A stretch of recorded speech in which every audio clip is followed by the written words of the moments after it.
when asked by the PBS journalist on digging up cultural artifacts. This guy has the audacity to say, those are just lies. They're complete lies that we've dug up cultural artifacts. Let's go to the real facts. The facts are, we worked with the state of North Dakota. We worked with the federal government to assure us that we were not disturbing any historical sites. We hired archaeologists. The state of North Dakota concluded that the Army Corps of Engineers concluded we have not damaged any historical sites. Oh, I need an Advil, or whiskey, or Mike's Hard Lemonade. Part of the reason the federal government and the Army Corps is delaying a decision is because they are looking into the cultural ramifications of this pipeline. They're a little late because there's nothing to look into. They've already dug up the land, which many, many videos have shown them digging up land where ancestors are buried. Not to mention police, more like criminals, staging their staging setting where they're staging mountain. They're standing on top of ancestral burial ground shooting rubber bullets at people. So he says, those are just lies. They're complete lies. No, you're lying. You are lying. This is not black or white. You're lying. I've been there and I've seen the sites that have been dug up. You think the Native Americans are just making it up that their ancestors were buried? I have interviewed people as they cry that their son or their ancestors were buried that have been dug up. We buried them here at the mouth of the Cannonball and Missouri River so they would always have peace. Who builds a pipeline next to their family graves? Who does that? Who has the right to do that? And so as we look over here right across, we have Matilda Gaplin, the only woman to sign the Fort Laramie Treaty of 1868, buried here. We have all the Arikara graves, the Mandan, the Cheyenne, all of the Ihunktawa graves. These graves are still here. This Sundance grounds, the ceremonial grounds. There was medicine buried in this ground a long time ago. This is a major trade area. This whole area is a cultural property. And how can anybody come and destroy that? What right has anybody to come and take our footprint off the earth, to erase us from this earth? We are the Aboriginal people here. We are the people. So don't tell me, Mr. Warren, that those are lies. They're complete lies. And you hired an archaeologist? Yeah, just like you hired you contracted out a company to do an environmental assessment. Not a full environmental impact study, which is the law, by the way. You hired your own company to do the environmental assessment on this land. And by the way, shocker, they said, go ahead. There's no environmental impact here. Oh, so you hired archaeologists that told you you're not impacting cultural lands or artifacts?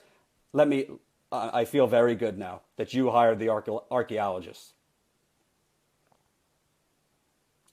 The hubris, arrogance, and immorality of this guy has no bounds.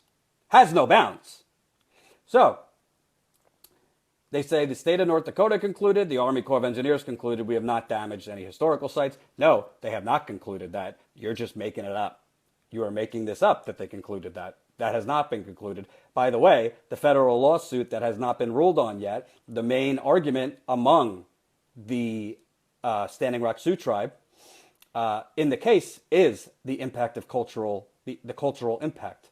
That federal lawsuit is still in process and has not been ruled either way. So this guy's saying, oh, the jury's out.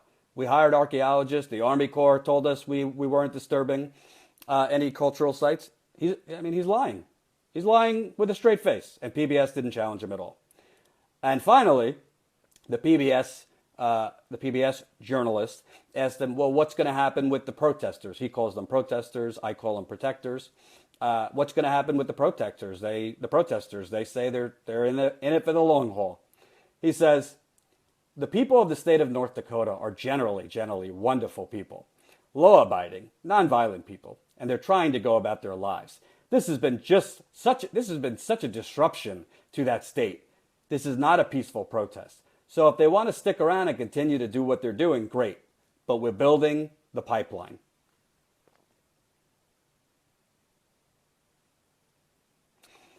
Number one, cry me the Missouri River.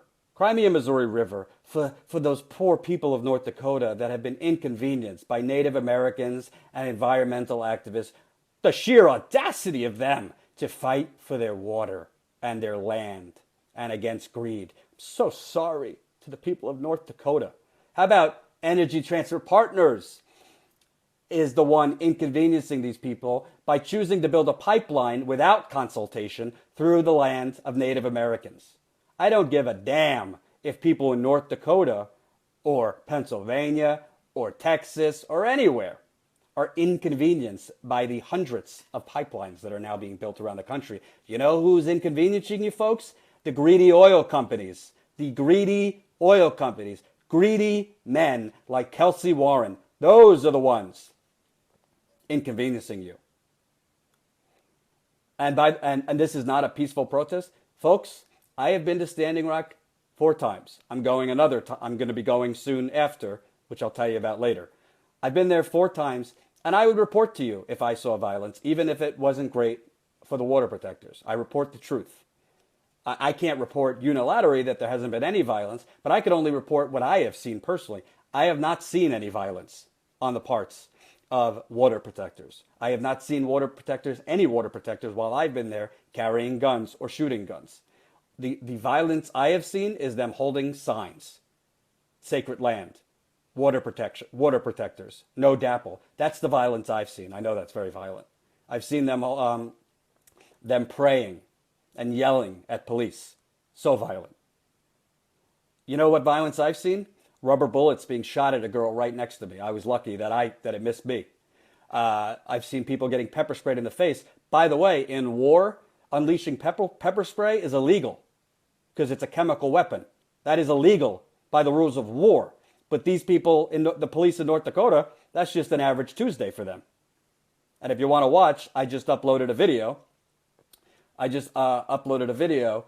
From my past few days there where I confronted a police officer on why in God's name he was holding a canister of pepper spray in response to a nonviolent march to the Bank of North Dakota. He just looked at me like he wanted to pepper spray me, and he didn't give me an answer. You can watch that on youtube.com/TYTpolitics. So this guy says this is not a peaceful protest. Of course, the PBS journalist doesn't confront him about it. And he just says, screw all you, we're building the pipeline. Obama, get out of here. I don't care about Obama. So, I mean, I didn't count, but let's just say there were dozens of lies within this one interview. And the journalist, so-called journalist, did not challenge him at all. So I also want to give you some numbers separate. I want to give you some numbers separate from the interview that I just dissected for you. So let me get you those numbers. These numbers will show you the corruption involved with this. So as I've already reported, Mr. President-elect Donald Trump, he has invested between $500,000 and $1 million into Energy Transfer Partners, right? So he also invested between $500,000 and $1 million into an oil refinery giant called Phillips 66. Phillips 66 will have a 25% stake in the Dakota Access Pipeline once it is completed. So Donald Trump didn't just donate $1 million directly to Energy Transfer Partners. He's also donated about $1 million into an oil refinery, Phillips 66, which has a 25% stake in the Dakota Access Pipeline. So Donald Hook so far has $2 million invested in this pipeline. In 2015, so last year, Trump already had seen gains of upwards of $50,000 from the pipeline, which isn't even built yet, fully built. The chairman and CEO of Energy Transfer Partners, this fraud that I just told you about, Kelsey Warren, he donated $103,000 during the primary campaign to Donald Trump. He also gave $66,800 to the RNC once Trump secured the nomination. So basically, he gave $103,000 directly to Trump during the primary, $66,000 to the RNC once Trump won the nomination. So that's again to Trump. On June 29th, Warren made an additional $100,000 donation to the Trump Victory Fund. And a day before he donated $66,000 to the RNC, he gave two separate donations. Energy Transfer Partners has donated to many Republican campaigns. This past year, Kelsey Warren has personally donated to Congressman Fred Upton, Congressman Scott Angelo, Congressman Mike McCall, Lisa Murkowski, and House Speaker Paul Ryan. Shocker, only about 3% of Energy Transfer Partners' political donations have gone to Democrats. So, by my count, you got 103,000, another 100,000, 66,000. You're already at $250,000. Energy Transfer Partners has put into Donald Trump's coffers. By the way, that's milk money to Donald Trump. But Donald Trump is invested in this company, and this company is invested in Donald Trump. So that's why it's not only about stopping President Obama. President Obama, as of right now, has kicked the can down the road. He's kicked the can down the road. He's delaying. Maybe I have an ounce left of hope that this president is progressive. It's probably misguided, but I hope, we all should hope, that he's going to do the right thing before he leaves office and finally not grant the final permits. We can't just hope. We have to continue to keep the pressure on him, which I'm going to get to. But let's not be fooled. First, you got to get Obama to deny these permits, and then you got to put the fire of the century under Donald Trump behind to make sure that he is exposed as a fraud, a con man, who is going to personally benefit from this pipeline. How is it that you, Mr. Trump, are draining the swamp of corruption in D.C.? How is that possible? If you are approving a pipeline that you are invested in personally and has invested in you personally. Get the hell out of here with that. I said throughout the primary, yeah, I covered Hillary Clinton and the Democrats more. I told you Donald Trump was a con man. I'm going to do another video on Donald Trump later, how he's a dream to Wall Street so far in who he's picking and surrounding himself with. So there you have it. This guy is a liar. I mean, he's a complete liar. He says, the chances of a spill, very remote. But even if it happens, we have a command center it's like Star Trek. Our command center will make sure it doesn't go downstream. He says he's also blasted President Obama and the Army Corps of Engineers for stopping the pipeline. You're costing us millions. Oh, my poor baby, Kelsey Warren. We're costing you millions of dollars. It's not enough to be worth $3.9 billion. You got to be worth $6 billion, $10 billion, $20 billion. You know what I've realized? I always ask, when is enough money? It's not about money for these folks. It's about ruling the world. It's about power. Because to them, power is money. Sure, they love drinking Cristal. What is it, Cristal? Yeah, that fancy champagne. They love drinking that in their multiple bathtubs as their maids come in and feed them chocolate. But it's more about the power and the control complex. This guy is a liar. His company is full of liars. And the federal government so far has been aiding and abetting this company. So let's get to what's happening most recently. My last day in North Dakota, I covered a bank protest. Hundreds of water protectors went to the Bank of North Dakota. They peacefully assembled, and they called out the bank because the bank has been lending millions of dollars to the police force, because the police force is going bankrupt, paying all this overtime for their police officers, which are militarized police, to break the law and assault people. So the Bank of North Dakota. So if you're in North Dakota and want to take your money out of the Bank of North Dakota, do it. Susan Sarandon has led an effort to divest from banks that are supporting this pipeline. Wells Fargo is one of them. Deutsche Bank is one of them. I think Bank of America has money in this. So you can go to the website. I think if you just Google Susan Sarandon and divest, you'll find the banks that are involved with this. And you could choose whether you want to take your money out of there. Because we all know, once they're hit on the bottom line, that's when the banks get scared. Jank points this out all the time.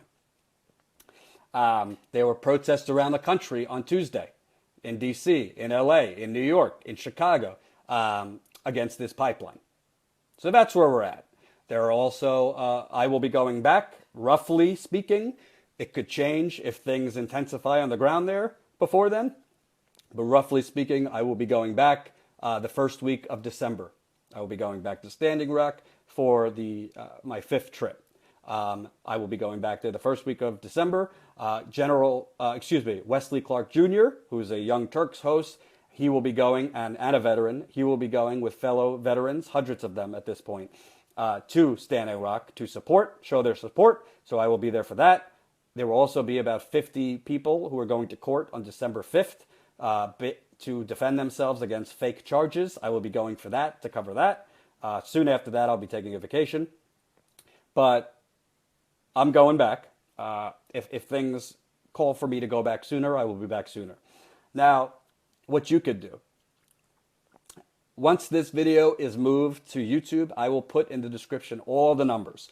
You got the Army Corps of Engineers number, you got the Department of Justice number, you got the White House, you got Energy Transfer Partners, which is based in Houston, Texas, which had protests outside its building on Tuesday. So it's up to you.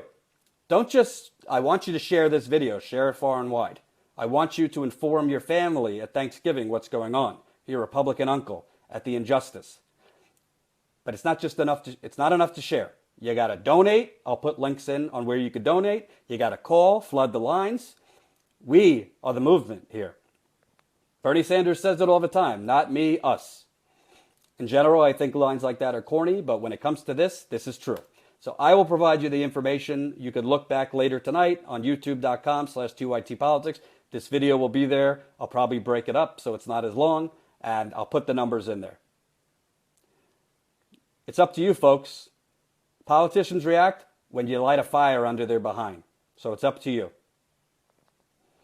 On youtube.com/2ytpolitics right now, youtube.com/2ytpolitics. If you have not watched the videos, I don't want to talk to you. We got a lot of videos up there from my last trip to Standing Rock. We have a brave police officer from Wisconsin who was in Standing Rock, and once she saw what these police officers were doing, you know what she did? She quit the police force. And she was with the water protectors the other day at the Bank of North Dakota. I spoke with her. We have that interview up on TYT Politics. I also spoke with Bobby Kennedy Jr., obviously of legendary fame with the Kennedys. He's an environmental lawyer. I spoke with him on the ground in Standing Rock. We also got video where I spoke with a veteran who gave an impassioned speech about how he hasn't seen this kind of force since he was in Afghanistan. And he tried to plead out to the police force to do the right thing. That's up on TYT Politics. I also spoke with environmental activist Anthony Rogers Wright, who informally advised Bernie Sanders during the campaign on environmental policy. My interview with him, he speaks a lot about the environmental racism of this pipeline. He's African American. Great interview. That's up. So there's many, many interviews up. We want you to watch it. We want you to share it. Sharing is caring. And that's all I could think of for now.